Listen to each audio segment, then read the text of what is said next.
സമസ്ത നേതാവ് മുക്കം ഉമർ ഫൈസിയുടെ ഒരു പ്രസ്താവനക്കെതിരെ കോൺഗ്രസിന്റെ ഒരു നേതാവ് ജിൻഡോ ജോൺ ഒരു ഫേസ്ബുക്ക് പോസ്റ്റ് ഇട്ടിട്ടുണ്ട്. ആ പോസ്റ്റിൽ പറയുന്നത്, മനസ്സിന് വാർദ്ധക്യം ബാധിച്ചവർ ജനാധിപത്യത്തെക്കുറിച്ച് അല്പമനസ്കരാകുന്നു.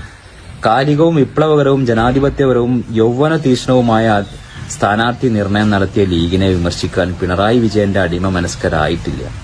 സ്ത്രീകൾ പൊതുരംഗത്ത് വരുന്നതിൽ വിളറികൊള്ളുന്ന വൃദ്ധമനസ്കരെ, ഞങ്ങളെ നയിക്കുന്നത് ഇന്ത്യൻ ഭരണഘടനയും ഇയാളെ പോലുള്ളവരെ നയിക്കുന്നത് പിണറായിസ്റ്റ് സൂക്തങ്ങളുമാണ്. കാലികമായ തെളിച്ചത്തിന്റെ തലപ്പാവ് കെട്ടാതെ AKG സെന്ററിലെ പീറക്കൊടി ഒളിച്ചു കെട്ടിയാൽ ഇതാകും അവസ്ഥ. വയ്യാത്തവർ വാ പൊത്തി വിശ്രമിക്കണം. പുരുഷന്മാർക്കും സ്ത്രീകൾക്കും അല്ലാത്തവർക്കും തുല്യ അവകാശമാണ് സ്വതന്ത്ര ഇന്ത്യയിൽ. ഇവിടത്തെ നീതി പുസ്തകം ഇന്ത്യൻ ഭരണഘടനയാണ്, പുരുഷ ഭരണഘടനയല്ല പൂപ്പേ. നിങ്ങളുടെ ഭാഷയുടെ വ്യാകരണം മനുവാദികളായ സംഘപരിവാറിന്റെ നിർമ്മിതിയാണ്. കാര്യം ഇത് പിണറായിക്ക് തുടർഭരണം നേടിയുള്ള അന്തം കമ്മി നിലവാരത്തിലുള്ള അഭ്യാസമാണെങ്കിലും സംഘപരിവാറിനും നിങ്ങൾക്കും ഒരേ ശബ്ദമാണ്. ഒരുമാതിരി CPM BJP ഡീൽ പോലെ അങ്ങനെ തുടങ്ങുന്ന ആ പോസ്റ്റ്.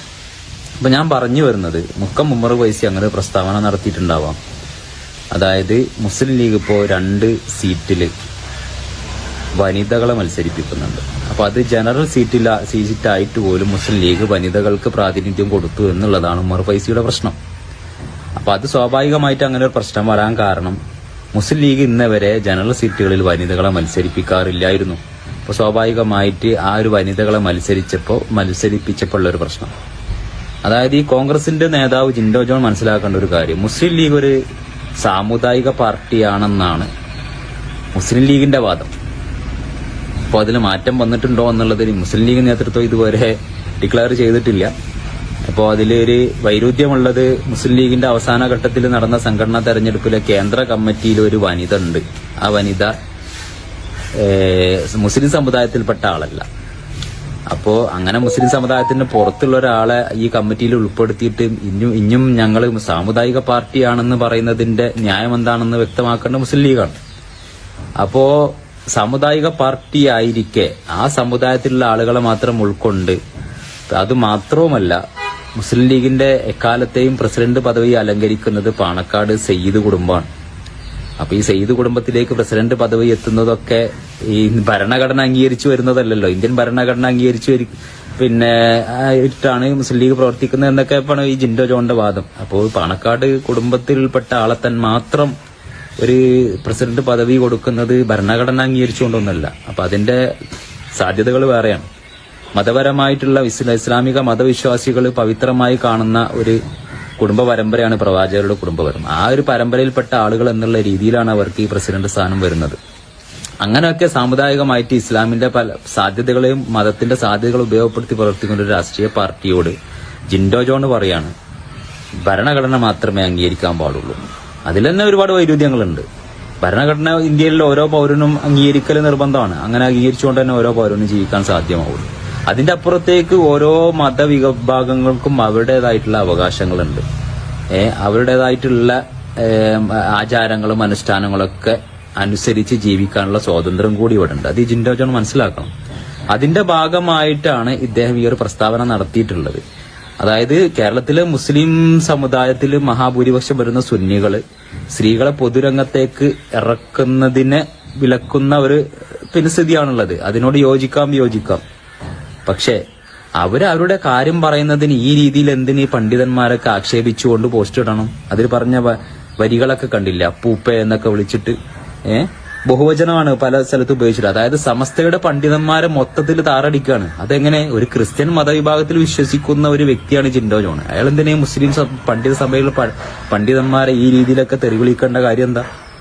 അപ്പോ ഇവിടെ പ്രശ്നം എന്താന്ന് വെച്ചാല്, മുസ്ലിം ലീഗും സമസ്തയും തമ്മിൽ അവര് കാലങ്ങളായിട്ട് യോജിച്ച് പ്രവർത്തിച്ചുകൊണ്ടിരിക്കുന്നു എന്നാണ് അവരുടെ അവകാശവാദം. അപ്പോ സ്വാഭാവികമായിട്ട് സമസ്തന്റെ പല പണ്ഡിതന്മാരും പല കാലഘട്ടത്തിൽ ലീഗും ദീനും ഒന്നാണെന്ന് പോലും പ്രസംഗിച്ചപ്പോൾ എന്തുകൊണ്ട് ജിൻഡോ ജോൺ പ്രതികരിച്ചില്ല, അല്ലെങ്കിൽ കോൺഗ്രസ് നേതാക്കൾ പ്രതികരിച്ചില്ല? ഇപ്പൊ ഈ അടുത്ത കാലത്ത് പാണക്കാട്ടെ സാദിഖ് അലി ശിഹാബ് തങ്ങൾ, മുസ്ലിം ലീഗിന്റെ സംസ്ഥാന പ്രസിഡന്റ്, അദ്ദേഹം പച്ചക്കൊടി പിടിച്ചു കഴിഞ്ഞാൽ ഹർഷിന്റെ തണലിൽ വരെ എത്താമെന്ന് പ്രസംഗിച്ചപ്പോ അത് തെറ്റാണെന്ന് നമ്മൾ പ്രവർത്തിക്കുന്നത് ഭരണഘടന അനുസരിച്ചാണ് എന്നുള്ളത് ജിൻഡോ ജോൺ എന്തുകൊണ്ട് പറഞ്ഞില്ല, അല്ലെങ്കിൽ കോൺഗ്രസിന്റെ നേതാക്കന്മാർ എന്തുകൊണ്ട് പറഞ്ഞില്ല? അപ്പോ അത്തരം സാഹചര്യങ്ങളിലൊക്കെ മതത്തെ ഉപയോഗപ്പെടുത്തുകയും എന്നാൽ ഇത്തരം സാഹചര്യം വരുമ്പോ മതം വേണ്ട എന്നുള്ള നിലപാട് സ്വീകരിക്കുകയും ചെയ്യുന്ന ഒരു ഇരട്ടത്താപ്പാണ്. അത് സൂചിപ്പിക്കാൻ വേണ്ടിയിട്ടാണ് ഞാനിപ്പോ ഈ ഒരു വീഡിയോയിൽ വന്നത്.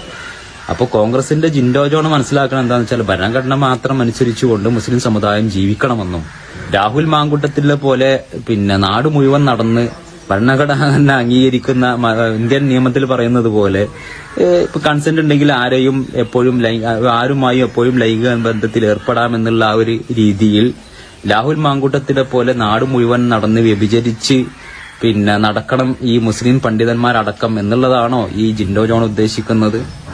അപ്പോ ജിൻഡോ ജോണിന് പറയാനുള്ളത് ഒരു ക്രിസ്ത്യൻ മതവിഭാഗത്തിൽപ്പെടുന്ന താങ്കൾ ക്രിസ്ത്യൻ മതവിശ്വാസങ്ങൾ ഉൾക്കൊള്ളുന്നത് പോലെ തന്നെ മുസ്ലിം മത പണ്ഡിതന്മാർക്ക് അവരുടേതായിട്ടുള്ള വിശ്വാസപ്രകാരം ജീവിക്കാനുള്ള സ്വാതന്ത്ര്യം ഇന്ത്യയിലുണ്ട്. അതിനെ ചോദ്യം ചെയ്യാൻ ജിൻഡോ ജോൺ ആയിട്ടില്ല. അതുപോലെ തന്നെ മുസ്ലിം ലീഗിന് ഈ ഒരു ഉമർ ഫൈസിയുടെ പ്രസ്താവനയിൽ വല്ല പ്രശ്നം ഉണ്ടെങ്കിൽ അത് പറയേണ്ടത് മുസ്ലിം ലീഗാണ്. അവരിതുവരെ പറഞ്ഞിട്ടില്ല. എന്തിന് ഇത്രയും വൈരാഗ്യം വെച്ചിട്ട് ഒരു കാസക്കാര് പറയുന്നത് പോലെ മുസ്ലിം പണ്ഡിത സഭയെ താറടിക്കുന്ന രീതിയിലുള്ള പ്രസ്താവന ജിൻഡോ ജോൺ നടത്തണം എന്നുള്ളത് കോൺഗ്രസിന്റെ നേതൃത്വം ആലോചിക്കേണ്ട ഒരു കാര്യമാണെന്ന് സൂചിപ്പിച്ചുകൊണ്ട് ഞാൻ നിർത്തുകയാണ്.